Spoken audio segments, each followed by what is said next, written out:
Hello, welcome to Everyday Board Games. My name is Daniel. My name is Daniel. And today we're going to be reviewing Spooktacular from Level 99 Games and designed by Brad Talton. Now, caveat, they are friends of ours, but Yes. we will stay fair and do it based on our normal reviews, just like we did when we did Bullet. Yep, exactly. They are friends of ours. We are good friends with both the designer, the publishing company, the whole group.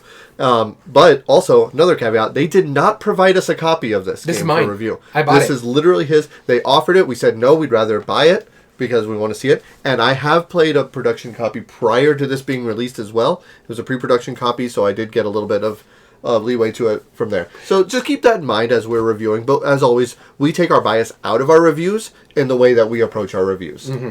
So, Spooktacular is a game from Level 99 Studios, as we were mentioning earlier, where you are movie monsters come to life, and you're all about spooking the moviegoers.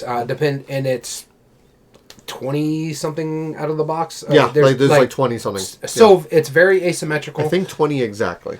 You're playing different characters doing different actions. They have easy level, intermediate level, and advanced levels.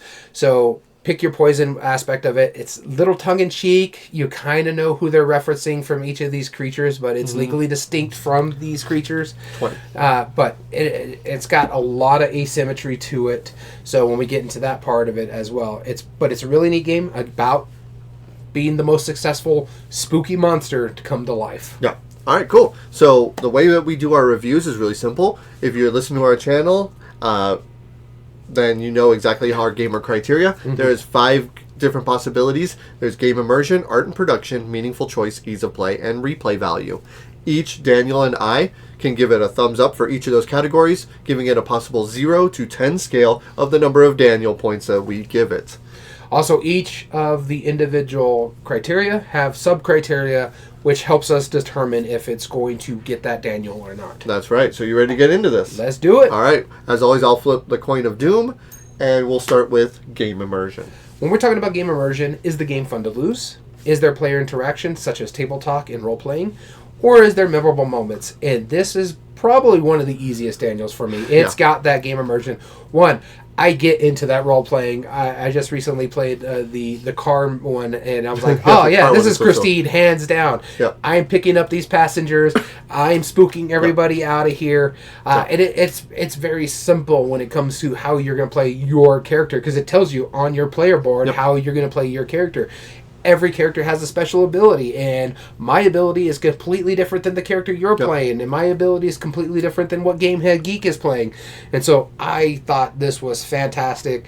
I've never won this game, but I love playing this game. It is so fun. It's fun to lose. The player interaction is hilarious. It's like, oh man, you just spooked everybody out of my room, or damn it, Don kept coming into the room and stealing points from me. I'm like, come on, man, those are my points. I am in last place. Why are you stealing from me? Go against him. He's got all the points right now. That stuff. And then those memorable moments when you pull off a really cool combo, or you're like, oh, and I'm going to do this, and I play this card, which allows me to play another card, which allows me to play another card, and now I take all these, and look, I get a ticket. And I take that back. I have won it just recently, actually. Yeah. But I mean, even with that, right? This is like you could tell that they were very much inspired by all the different types of B movies, well-known horror movies, and they took a lot of that leeway into obviously legally distinct from, but like the characters feel that way, right? And that interaction, like normally in a game like this, when it's that asymmetric, you don't really care about what other people are doing, and you kind of check out until it becomes your turn. Yeah. But when I start seeing you jump around like to room, I'm like, what are you doing? I can only move like one space a turn. Yeah. How? And you're like pulling wheelies, like drifting in rooms, like because you're the crazy car, or like the pinball wizard, like has like combos, like that Moncala mechanism. It's just like you get fascinated by what everyone else is doing, and you're like, suddenly my character doesn't seem good enough. And yet somehow your characters are like it's hilarious how that breaks down. And the thing about it too is like you can't really check out because the way the board, you're not really planning out your moves, but they're such quick snappy turns. It just plays so well. Yeah, more or less use a card, do an ability. Right?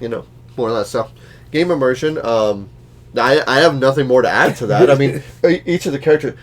actually, one thing, and this will go more into the replay value. I'm not going to pull it out, the components, but each of the cards, or each of the players, have a board, and it's like cardstock, but it's pretty good. It's on the cardstock. back of it is like a movie poster, as if it was a real horror movie.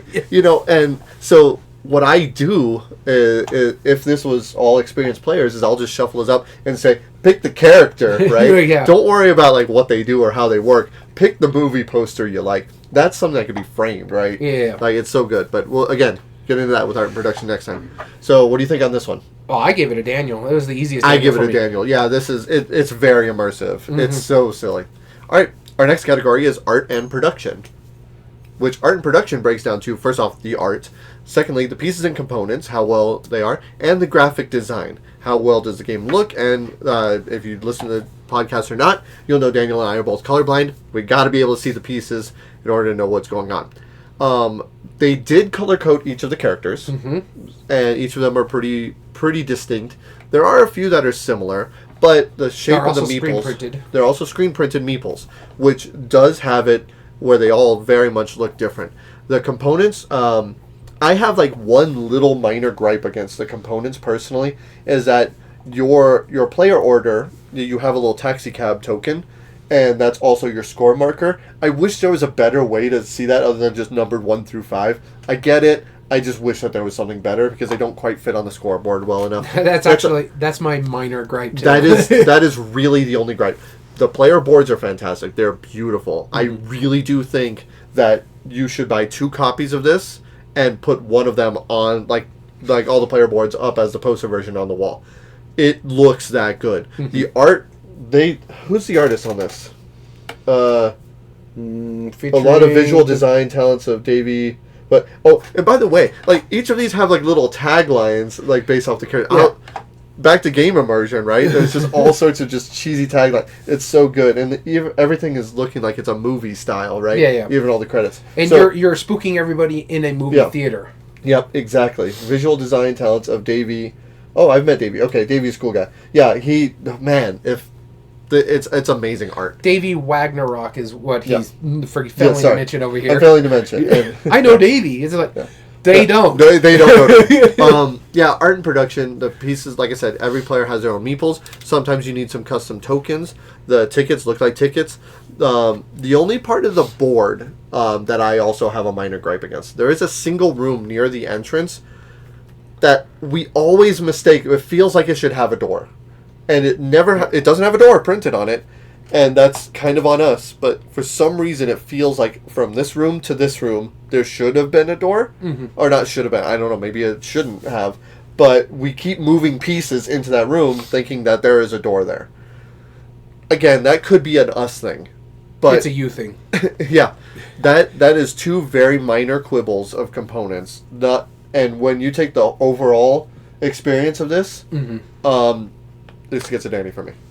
All right, so for me, when it comes to art and production, the art gets a Daniel for me. The pieces and components get a Daniel for me. It's small meeples with screen-printed meeples, or bigger meeples for the monsters. And Brad, the owner of the company, he did ask me like before production if these look clear to you. Thank you for doing that. Yeah. We offer our services to publishers, and they're like, "Hey, can you see the difference between these pieces?" We'll be happy to tell you. Yeah, and then so the graphic design is very readable, except for that one little minor gripe that you had about like the door. Minor thing. You're the only one that had problems with it after the first couple of times. No, our friend Dom kept moving into that door, or G.A.M.E.R Geek, because he kept ping-ponging characters in that door. He's like, you can't do it but then. After a couple times, he's like, oh, okay, that's fine. Yeah, but you were the one that kept. But the fact that it still happened multiple times prior to that, like we had to kind of remind ourselves, like, wait a minute. Well, his character is allowed to move them in there. That's why he kept getting confused. Right. Because when he's doing the Mancala mechanism, it just says an adjacent room. It doesn't say.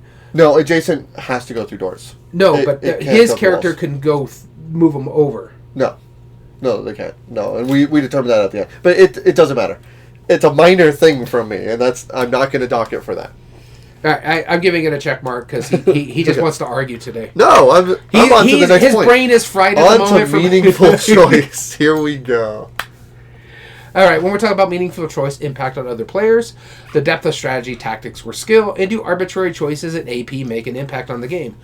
And for me, this is another Daniel on this one because you do impact other players when you're spooking characters out of a room while there's other people in there. Then you're giving them less opportunities to do what they want to do.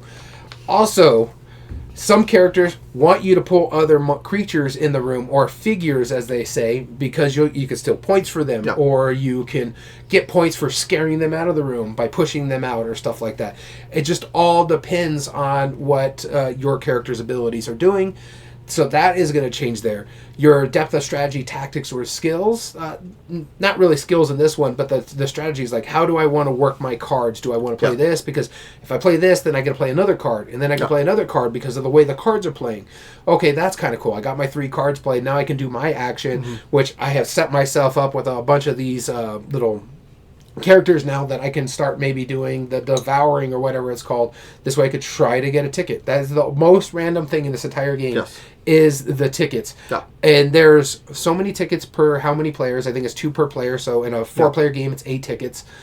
And all you're doing is drawing a line, and there's a range from like 4 to 8 points or something like that on those tickets, something like that. That is really the only arbitrary choice is that, but that is such a small, minor part of the game. This just basically helps you with the countdown. The upkeep and stuff. And it's either one of those runs out or someone hits 50 points, and that's one of the in-game those are the 2 in-game scenarios. And it's just more along the lines like, I don't need those tickets to still win the game because I can spook and I'm getting points on that. I can scare you guys out of the room and I'm getting points off that, depending on my card play. So this has a lot of depth to the game. There's a lot of minor arbitrary choices that don't really affect the game other than point totals. Whereas everything else, there's hardly any AP because, again, you can't think your move ahead right away because you're beholden what cards you have in your hand, as well as how the board state stays is when you get back to your turn, because I have 3 other people changing the board before I even get my next turn. So it's like, okay, and then I can play this card, and then I do this ability, and then I'm done. Now it's your turn. Very quick, snappy turns. A lot of meaningful choice. This is a Daniel for me. So this is like one of the harder ones for me to decide because like depth of strategy, tactics, or skills. Since every character plays differently, I do think it's very deep as far as that goes. But because of this is why I hem and haw is because impact on other players. There, so much is going to change by the time any person is. You're never directly trying to affect anybody. You're doing what you're doing to the best of your ability, and then yes, that will by product affect other players. That is true, but it's not by choice. It's just how you're affecting the system at the point, like to an extent. But on arbitrary choices, right? Because the game state changes every single time. You can't make your choice until it's your turn, and therefore AP can be a factor if you have a more complex character. You have to really just kind of sit there and go, okay, now let me reassess this now that you've taken your turn and you completely janked up my strategy, right? Now, here's why I hem and haw on this, is because I feel like if you think that the way that your character does that impacts my strategy, and you would give it for that point, then I think arbitrary choices would be then the hardest factor in that, and I wouldn't give it that point. But since it's arbitrarily giving impact on other players' strategy, and you're not trying to defend them, then therefore it wouldn't apply towards that AP because you're just kind of going with the tactics of it. So if I knock it in one, I accept the other one, and not or the other way around. I'm trying to follow your train of logic. What I'm saying is it has 2 of the 3. I just don't know which 2 of the 3, but definitely depth of tactics and skills. Well, the thing about it is going to be the impact of other players, because there's certain characters that want to be around your character. And what I'm saying is that if you consider that such a big enough factor that it takes away that like, oh, I'm just doing these things to do my character, then that means that's going to cause that much more AP on the player that I am directly impacting, and I would negatively count it for that. What I'm saying is that it gets 2 of the 3, pick which one you want to go with. It still gets a Daniel for me. That is a roundabout way of saying you get a point. No, not really. I mean, like, if I mess up your strategy every single time, then that is going to cause AP negatively for you. And that's what I did for Gamehead Geek. I was playing my character the way I was playing it, but that would mess up how he would lay out everything. And so he had to redetermine how he was moving his pieces around the board every single time it came to his turn, and that caused AP. It did not cause him that much AP. But that's because I impacted that other players that much because of the game state. Now, if you don't think it was that, then it was an arbitrary impacting other players. So my strategy doesn't impact his ability. That makes no sense, but sure, whatever. Because damn it, Dom, we don't count him because he's a superhuman when he plays games like this. No, but I'm talking about his character was all about messing with other people because he had the ability to steal points from us, and so he was trying to keep close to us the entire time. Right. So since you would give him that bonus for impacting other players, that would cause that much more AP because then I can't plan my turn until it's my turn. I would check out until it's my turn because his character affects the game state so much. Oh my God. Either way, it gets one knock. This is how it works. Ease of play is our next category. Here we go. Makes no sense whatsoever. By the way, if you're just joining us and you've never seen our reviews before, welcome. This is how we roll. All right, what we're talking about ease of play, simplicity and familiarity of the mechanism, the likelihood to get to the table, mechanism or theme, and is it easy to learn, understand, and or teach. Now, this one is a little bit harder for me when it comes to this aspect. This game is likely to get to the table based on its theme. The theme is fantastic, especially if you like those tongue-in-cheek horror games and stuff like that, or movies and that for that matter. The simplicity and familiar of the mechanism, I cannot give it that one, because even though it is just straight card play, because of the asymmetrical nature of it, I can't teach you every single one of your characters. You have to learn that character on your own. I could tell you how your cards somewhat work, but we all have our own player cards too. I don't know how they work because I haven't played every single character in here. Sure. And so that is my issue with this one, is that even though it is a simple game, it is a simplistic game to its core and very easy, I cannot give it a Daniel on the ease of play just because, also, speaking of Gamehead Geek, he was having an issue with how his character works, and it took him halfway through for him to figure out how best to use his character. When he's using one type of color and fling him around, that's the best point for him, just to get him away. And then I had to explain to him, like, when you're doing the Mancala mechanism with your character, other than doing that one, because it depends on how many rooms you go through is how many points you're getting, everything else you want to kind of try to do the Mancala and feed it back into your room for you could do other actions in that room. And so it's not that easy to understand what your character is doing. And that was an easy character at that. And it's not that easy to teach because of the asymmetrical nature. And this is always going to be a flaw with games that have high asymmetry to it. And so I can, likelihood to get to the table, I give it no problem. But the other two is just, I can't give because of the fact that, one, it's so asymmetrical nature, and the simplicity and familiarity of the mechanism. Yeah, depending on the character you're playing. Right. If you're playing Mancala, fine. If I'm paying a pick up and deliver, which I did with a car, that's it. But I'm paying pick up and deliver while he's playing Mancala, while you're playing, I don't know what the heck you're playing over there, and damn it, Dom's playing a take that character. So it's that kind of situation. So I cannot give ease of play, even though it is a simple game. Right. And so I'm of two minds of it. I agree 100% with what you're saying. The only reason I am giving it a Daniel is because the bulk of the cards, everybody gets the same 5 cards that have the same function. That's like scaring people, or devouring them, movement, play extra cards, kind of combo stuff. And you only get a handful of cards based on the character. One of the things that I think that they did a fantastic job with Spooktacular is that every character, it looks like a ratings thing on it, where it's like, oh, it's rated R. No, they have easy, medium, and difficult, right? Yeah. And it tells you flat out. Intermediate. Intermediate, It tells you the difficulty of likelihood to learn that character. Yeah. And obviously, like, if you go into it with a more difficult character, then that's on you, right? Now, with that being said, though, when I did learn this the very first time and I was being taught it, I was confused because I think the character that I picked specifically is rated as an easy. I think he's more of an intermediate, personally. But that's not too bad because, and after I played all the other easy characters or some of the others, then it made a lot more sense once I got past that first initial few turns, and then I was able to play competitively. Yeah. One of the things that I think is so cool about it is that when players play games like this, since there's simplicity and familiarity with the mechanisms, because you're kind of just moving around, which is effectively a roll and move, right? You play a card, move, and you either scare everybody away or take them off the board and take them, right? You eat them. That makes sense functionally, right? And then there's a couple nuances with your character.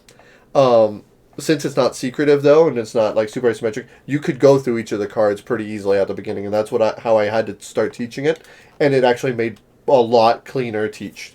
And so I feel with that part of it, I would give it a Daniel, because I do think functionally, if you're actually sticking to the easy characters to learn, then you're going to learn them pretty easy. And the fact is, once you're halfway through that first game, you're going to understand how pretty much any character works. With a few exceptions, right? Like some of the more difficult ones, more moving parts and pieces, but you're going to understand a lot, 90% of the game, just with the change of the characters. So I give it with a Daniel.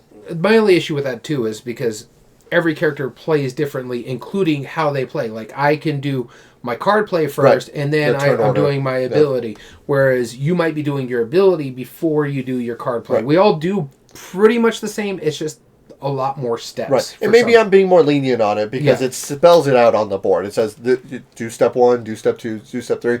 When it tells me to play a card, I play a card. You're being way too lenient on it.